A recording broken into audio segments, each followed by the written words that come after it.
Pada materi yang akan kita sampaikan dalam video pembelajaran kali ini, yaitu mengenai seputar bisnis retail.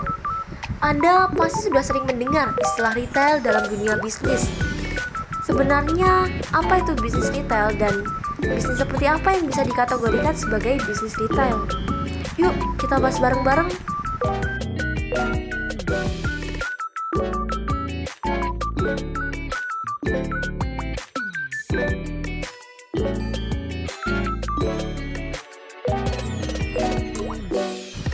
Yang pertama, ada klasifikasi bisnis retail.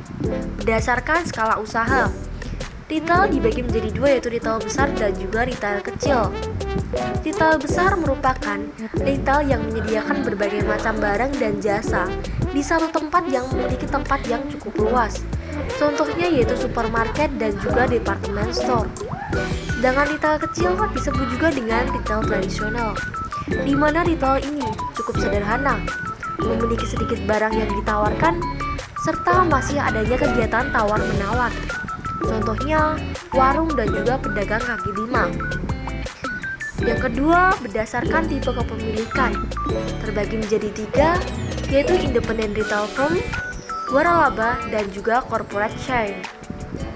Independent retail firm dimaksudkan untuk pengecer yang memiliki sebuah outlet sendiri.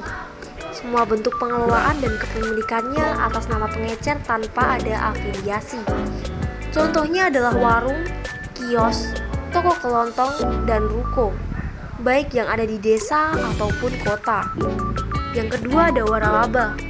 Bisnis ini dijalankan oleh siapa saja secara independen, namun untuk status kepemilikan tetap berada pada induk perusahaan.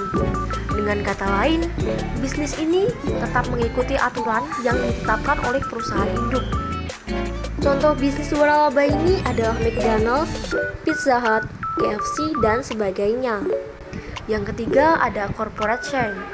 Retail ini adalah gabungan dari beberapa jenis retail, baik itu jasa, produk, kecil maupun besar. Namun yang terpenting adalah kepemilikannya, sama-sama dimiliki oleh pemegang saham tersebut. Jenis bisnis retail ini adalah retail yang dimiliki oleh grup besar seperti Matahari Group, Robinson Group, dan Ramayana Group.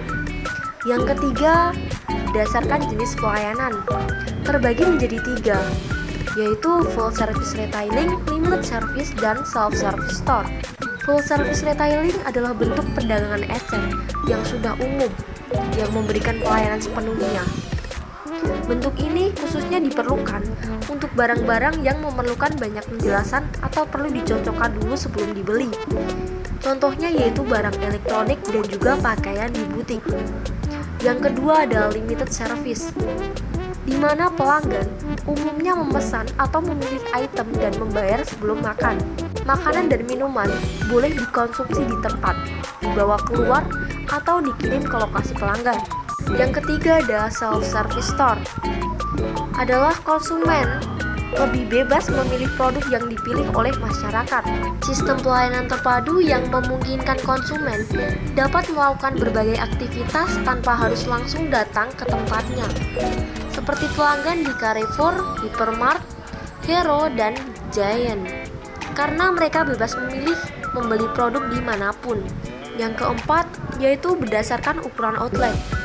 Dilihat dari ukuran outlet, jenis bisnis retail dibagi menjadi tiga, yakni berukuran kurang dari 400 meter persegi, antara 400 sampai 5.000 meter persegi, dan lebih dari 5.000 meter persegi. Bisnis retail dengan ukuran outlet kurang dari 400 meter persegi disebut dengan minimarket, toko, ruko, dan sebagainya. Retail dengan ukuran outlet antara 400 sampai 5.000 meter persegi disebut dengan supermarket atau department store. Sedangkan retail dengan ukuran outlet lebih dari 500 meter persegi disebut dengan hypermarket. Selanjutnya ada produk yang dijual dalam bisnis retail. Yang pertama ada service retailing, sama saja dengan jasa atau layanan langsung kepada konsumen, meliputi rented goods service atau layanan penyewaan barang, contohnya rental mobil, penyewaan CD, dan penyewaan apartemen. Selanjutnya ada owned goods service atau layanan barang pelanggan, contohnya seperti bengkel motor dan reparasi komputer. Lalu ada non-good service atau layanan bukan barang.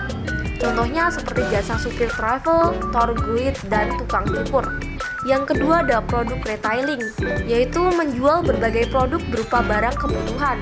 Contohnya meliputi toko serba ada, katalog showroom, dan food and drug retailer atau pasar swalayan dan super drugstore. Yang ketiga ada teknik pemasaran bisnis retail, yaitu in-store retailing seperti specialty merchandise, general merchandise, mass merchandise, dan non-store retailing. Contohnya penjualan langsung dan juga tidak langsung. Selanjutnya ada strategi manajemen bisnis. Yang pertama ada fungsi manajemen dan juga unsur manajemen. Fungsi manajemen meliputi perencanaan atau planning, pengorganisasian atau organizing, pengarahan atau directing, dan juga pengendalian atau controlling. Sedangkan unsur manajemen meliputi manusia atau human, selanjutnya mesin atau mechan, uang atau money, metode atau method, bahan atau material, dan juga pasar atau market. Selanjutnya ada manajemen perencanaan retail. Strategi perencanaan retail mencakup beberapa tahap berikut. Yang pertama yaitu membangun visi dan misi, selanjutnya melakukan analisis pasar, dan juga identifikasi strategi pasar, lalu mengevaluasi strategi dan juga membangun tujuan secara spesifik. Selanjutnya ada membangun strategi mikro-retail dan evaluasi kinerja. Yang keempat, manajemen bisnis retail terbagi menjadi 3, yaitu manajemen keuangan retail, manajemen sumber daya manusia retail, dan juga manajemen lokasi retail. Selanjutnya ada manajemen pemasaran. Pasar sasaran yaitu untuk kalangan menengah ke bawah, menengah kelas atas, atau bahkan semua kalangan. Lalu keunggulan kompetitif atau competitive advantage, yaitu customer loyalty, lokasi, manajemen SDM, sistem informasi dan distribusi, merchandise yang unik, hubungan dengan supply chain, dan customer service. Selanjutnya ada strategi pertumbuhan retail.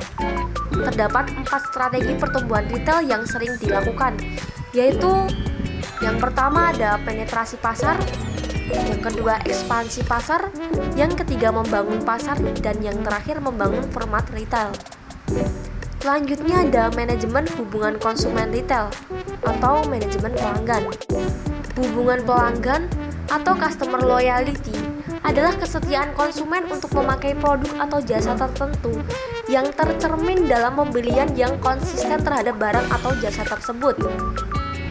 Selanjutnya ada Customer Relationship Management atau CRM. Adalah salah satu strategi yang dapat dipilih perusahaan untuk mendapatkan laba. Dalam membangun CRM terdapat 4 tahapan, yakni yang pertama mengumpulkan data pelanggan, yang kedua identifikasi informasi, yang ketiga program CRM, dan yang terakhir yaitu implementasi program CRM. Terima kasih. Itu tadi adalah materi yang dapat kami sampaikan dari kelompok A.